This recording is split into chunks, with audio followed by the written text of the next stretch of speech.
Oui, sous le bientôt célèbre viaduc du Leslie-Ronde, sont apparues ces fresques.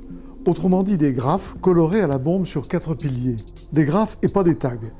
L'initiative est venue de la commune de Latte où se trouve le viaduc. Ayant eu l'occasion d'accompagner des jeunes dans un séjour à Berlin, nous avons pu découvrir le street art dans cette merveilleuse ville et vu les ouvrages d'art qui se sont faits sur notre commune, je me suis dit et pourquoi pas nous.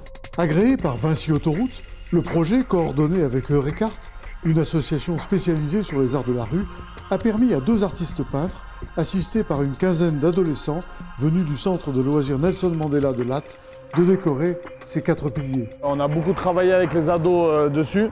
Voilà, le but c'était de leur apprendre un maximum à manier l'outil de la bombe. Donc ce qui est, on voit qu'il y a quand même eu un résultat. On a été un peu là pour les aider.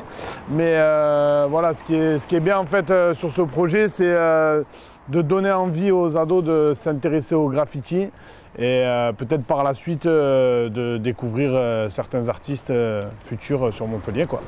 Sur l'autoroute, les graphes sont exposés à tous les riverains.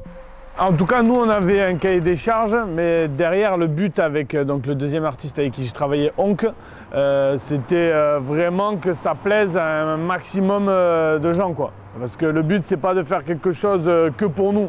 Là, on est devant un passage où il y a des milliers de personnes qui passent tous les jours, donc c'est que ça plaise à un maximum, quoi. C'est une façon de se dire que, au travers de ces peintures, finalement, le viaduc, il commence à s'intégrer à la ville. Voilà.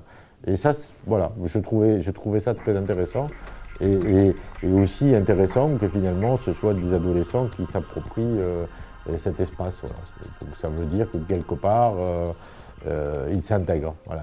Il est en train de s'intégrer au paysage au travers de cette démarche.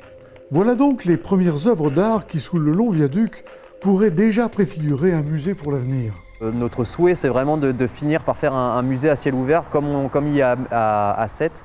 C'est-à-dire que voilà, on finisse vraiment avec de nombreuses fresques réalisées par de nombreux artistes venus du monde entier et que voilà, vraiment des gens viennent et que ça fasse un nouvel attrait touristique aussi et que des gens viennent pour ce musée à ciel ouvert. Sous le viaduc des graphes, pour le plaisir des résidents, mais aussi pour tous ceux qui, non contents de passer, pourraient bien aussi s'arrêter à Montpellier.